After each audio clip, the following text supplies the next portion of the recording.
Web 2.0 is the second stage of the internet, characterized by the change from static web pages to dynamic user-generated content and the growth of social media. We have moved from being the consumers of the internet to the prosumers of the internet. When the internet first came around, we started being the consumers. This is because other people made the content of the internet and we simply accessed it. We have now moved to prosumers of the internet because we can now create it. We have moved to Web 2.0 due to the advancement in technologies. During earlier times, having a camera in your own home was a luxury and very expensive. Therefore, making and documenting your own films was very difficult.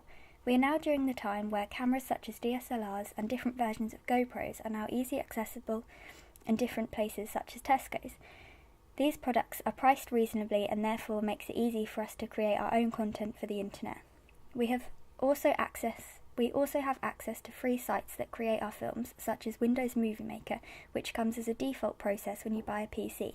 Apple products have a similar process called iMovie. There are also many editing softwares which are available to download free to our phones. Finally, to upload content onto the internet for other people to see, we have YouTube and Blogger, which allow us to upload free content to become recognised. Web 2.0 has made the internet more enjoyable and social. It allows information to flow freely and people can voice their own opinions without apprehension. Microsoft Word is a word processing software that allowed me to create and edit text documents. I used Microsoft Word to create documents from the research stage, such as the film analyses. I found Microsoft Word very good for making quick documents.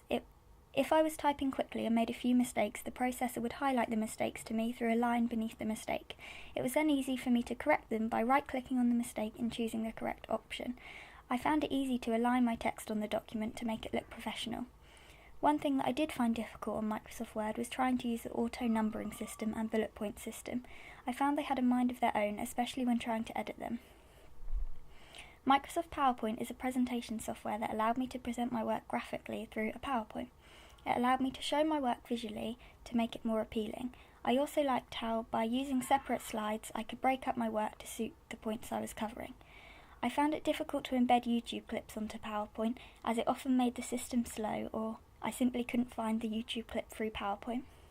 Microsoft Publisher is a software that allows you to make different publications, such as business cards, posters, and leaflets. I use this software for creating my horror poster analyses. The text that you add to a publication automatically goes into a text box, which is easy to move around the page.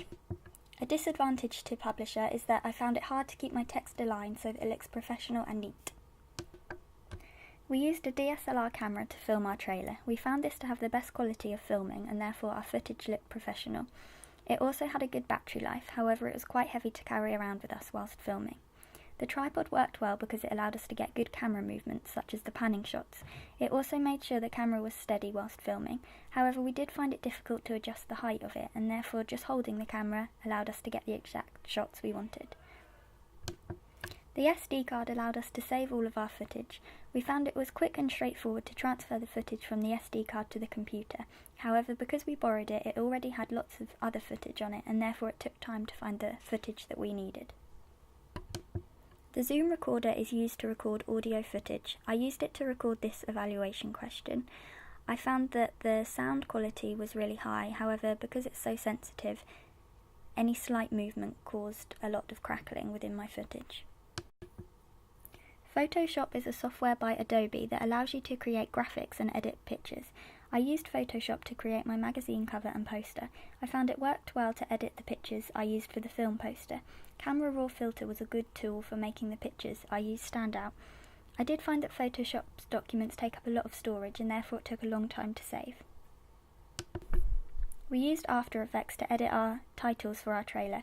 We found that because After Effects works well with Premiere Pro, and therefore it was easy to integrate the two processes. Again, this processor takes a lot of space on the computer and I found it to be slow in processing and saving the titles.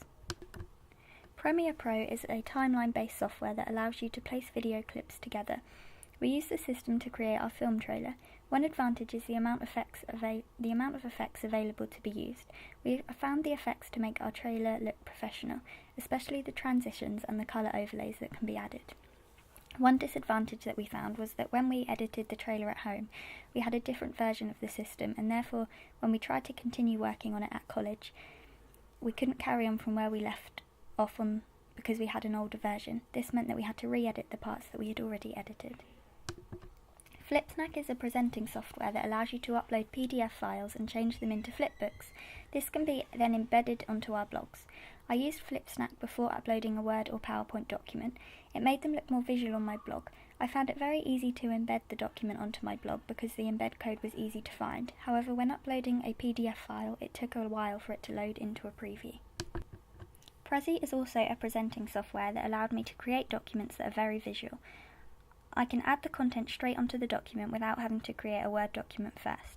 It was very easy to embed YouTube clips, and when I embedded it to my blog, if I made any changes, it would automatically change through the embed code. It also auto-saved my work every few minutes, which meant I never lost any. I found that the path system to be quite difficult because if you needed to add another path, it would automatically become the last path, and therefore you had to delete all of the paths to start again. YouTube is a free video sharing website. I used this site to get clips to back up the points I was making through the research and planning stages. I also uploaded our trailer to YouTube to then embed to our blogs. Because there are so many videos on YouTube, I found it easy to find the clips that I was after. However, some of the videos had been blocked through the college server, which made it quite difficult. It also allowed us to get our audience feedback. We showed our trailers to the class through YouTube, and our feedback was uploaded onto YouTube so we could watch it. Blogger is a free site for people to manage their own blogs and have their own domain name. I found it easy to upload and embed posts to my blog and change the layout to make it look appealing. I could also make posts interactive and include audio and video. However, I found it hard when creating a blog post directly from Blogger because it did not allow me to align the pictures and text together. Font and FontSpace are sites which have hundreds of fonts you can choose from and download. I used these sites to create fonts for my magazine and poster because the default Photoshop fonts were not the ones I wanted to use.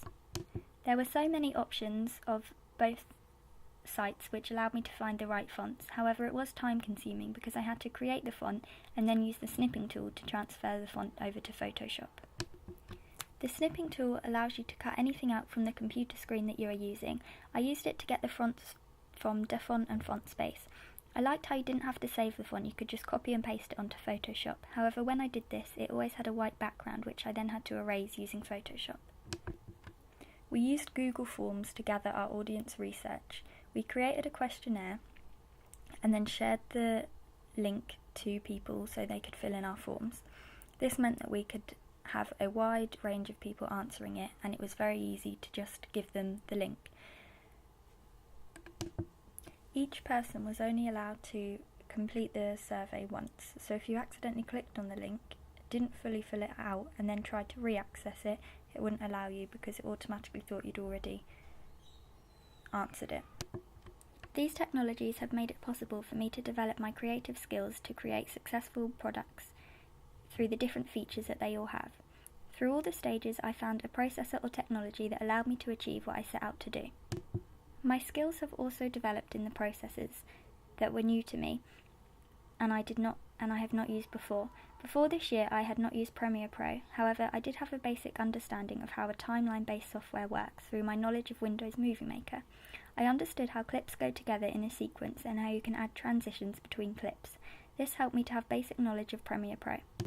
I had not used After Effects either, however through using Photoshop quite frequently, it gave me an idea of the layer system and text effects that can be added. This is because of the similarities in the interface. Because of the advancement in these technologies, it has meant that I have moved from a consumer to a prosumer.